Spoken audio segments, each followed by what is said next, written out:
In this video, we will be looking at another example on flux integral. The problem goes like this. We were given with a vector field, capital F, whose component is x and y respectively. And the parametric surface that we're working with is the following parametric surface given by R with the components of those three functions. And specifically, we're going to be looking at the portion of the surface in the first octant in the three-dimensional space. And our goal is to compute the flux integral of this vector fields on this parametric surface. So before we move on to the computation, let's look at the graph of this parametric surface. In fact, it is a parametrization of it is the canonical way of parametrizing the graph of a two-variable function. And specifically, the z component of this parametrization is precisely the function. Therefore, we know that the two-variable function that we are working with is precisely given by 6 minus 3x minus 2y. So the graph of this kind of function is a flat plane in the three-dimensional space. And we would be restricting our attention on the part of this surface in the first octant. So the region would look like a triangular region in the three-dimensional space, like the graph have indicated. Specifically, we could find the domain of the parametrization by looking at the flat region on the xy plane. So we will have to figure out the bound of this domain. For instance, if we look at the intersection of the x-axis with the graph of this plane, then we know that to find that point, what we need to do is just set both z and y to be 0 in the equation up there.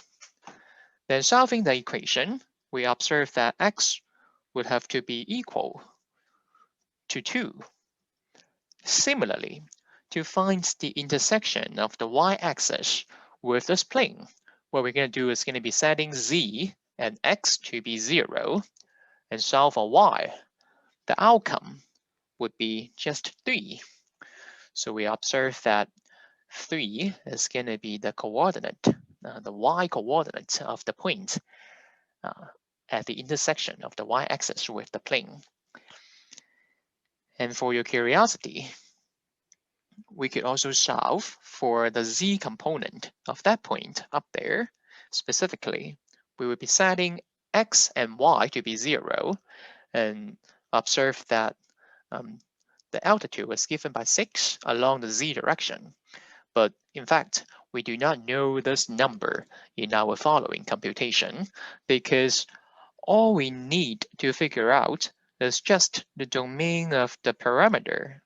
So the domain of the parameter is in fact a subset of the xy plane. So if we denote this domain as capital D, so we're going to use capital D to represent this region down there on the xy plane. And specifically, we will have the coordinate at those 2 points to be 2 and 3 respectively. So through some computation, it's not difficult to see that the line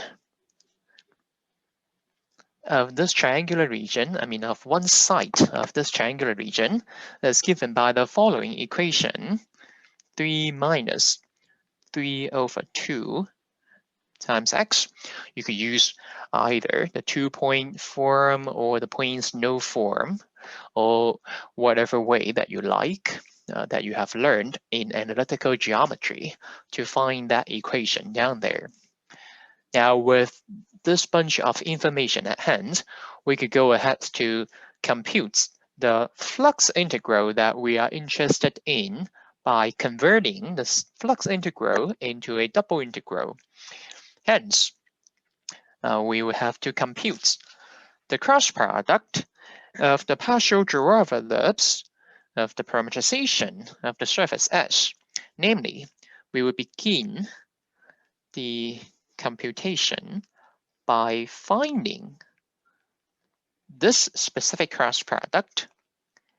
And in fact, we could observe that R sub x is given by 1, 0, the partial derivative of the third term, which is given by negative 3x.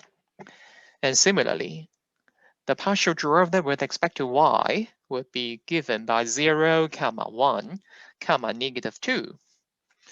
So after evaluating this cross product, we will end up with the following vector, which is 3i plus 2j plus k. So it turns out to be a constant vector, but it should be consistent with our geometric observation. For instance, this cross product is supposed to be the normal vector. It's supposed to be a normal vector for this plane up there. And you see for a flat plane, the normal vector at each point should be parallel to each other. So we would expect a constant vector should be serving as the normal vector at any point. And it's precisely given by this 3i plus 2j plus k. Now with the cross products at hand, we could go ahead to transform the flux integral into a double integral. So let's recall the formula one more time. And the double integral equal to this flux integral should be formulated as the double integral over the region D, where the region D is precisely the same D that we have had up there, the domain for the parameter. And we're going to evaluate the vector field on the parameterization of the surface.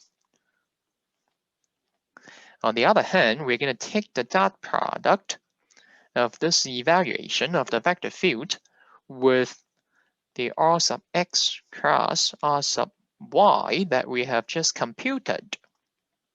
So what we end up with, it's going to be a double integral of such a format. Now what we like to do is put the data, the concrete data, in action. And let's recall that f, the capital F, is given by xi plus yj. Now you see throughout this parameterization of the surface, your x component, your first component is just x, and the second component is just y. Therefore, in this parameterization, your x is just x and y is just y, so you do not have to change anything, which means your evaluation of the vector field on this parametric surface happen to be xi plus yj. And we're going to be taking the dot product of this vector with the constant vector that we have obtained in the last part of the computation. So the outcome is going to be the double integral of 3x plus 2y plus 0 times 1, which is 0. So the dot product between those two vectors is just given by 3x plus 2y. Now to be able to evaluate this double integral, we need to convert this double integral into an iterated integral according to the information that we have gathered on the domain of the parameters. So specifically, if we choose to integrate this function 3x plus 2y against the y direction first, then we will have to figure out the lower and upper bound for an arbitrary x level. But we know that the lower bound of an arbitrary x level for y is just a point on the x-axis whose equation is given by y equals 0, and the upper bound turns out to be a point on this line up there whose equation was recognized to be 3 minus 3 over 2x equals y. Hence, we observed that the lower bound in terms of y is 0, with the upper bound in terms of y given by 3 minus 3 over 2x.